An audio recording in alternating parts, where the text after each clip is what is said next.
The Super League is back, and here is everything you need to know about it. A huge day in the future of football has arrived, because the decision was finally made that the Super League won in court against UEFA and FIFA. What does this mean for the future of football? And what should fans expect from this decision?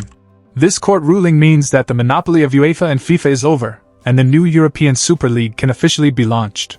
It is a massive victory for the Super League and all the clubs associated with it, because the court has ruled that UEFA and FIFA cannot legally threaten nor punish clubs who want to join another competition, as they attempted to do back in 2021, because they would be breaking competition law. Even though the Super League has the green light to go ahead, there are still many questions that have to be answered. Will the top clubs around Europe accept this proposal? And an even bigger question is, will football fans accept the new format for the Super League? To answer this question, let's take a look at what the CEO of A22 Sports, the company behind the Super League, had to say about all of this. UEFA's monopoly has ended, and football is finally free. Now the clubs will no longer suffer threats and sanctions. They are free to decide their own future.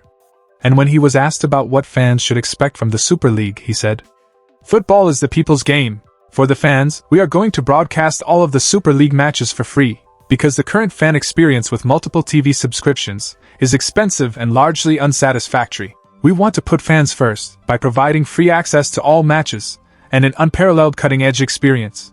But the question still remains. Is all of this going to convince fans to accept the Super League? Back in 2021, the main problem that fans had with the Super League was that the competition was going to be a closed league. A competition that protected big clubs to stay at the top with no relegation, leaving the smaller clubs behind. That idea of the Super League was definitely a bad one, as it would have killed the spirit of football. But now in 2023, a lot has changed. The people behind the Super League have listened to the fans, and now it looks like a completely different competition that could actually be good for football. The new Super League will be an open league, where clubs will participate completely based on merit. The league won't protect the interests of any big club, as promotion and relegation will be a part of the competition. Each and every club will have a fair opportunity to earn a place in the competition. The new format of the Super League won't be exclusive to the top clubs, but will be available to a larger number of clubs across Europe, with 64 clubs participating in a 3-division tournament. The top division will be the Star League, followed by the Gold League, and finally the Blue League. The Star and Gold League will have 16 teams, each split into 2 groups of 8, and the Blue League, which will have 32 teams, split into 4 groups of 8. And the most important thing about this is that there will be promotion and relegation between these leagues. Each team will get to play a minimum of 14 games, 7 home and 7 away during the league stage, after which the top teams from each group qualify for the knockouts to decide the winner in each division.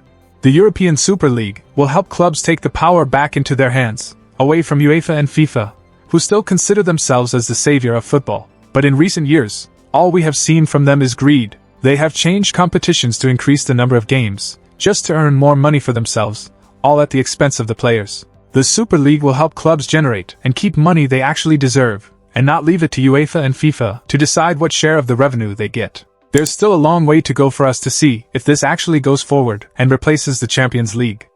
But I would like to hear the opinion of you guys. Are you in favor of the Super League, or do you still prefer the current format of European football? Tell us down in the comments, and hit the subscribe button for more.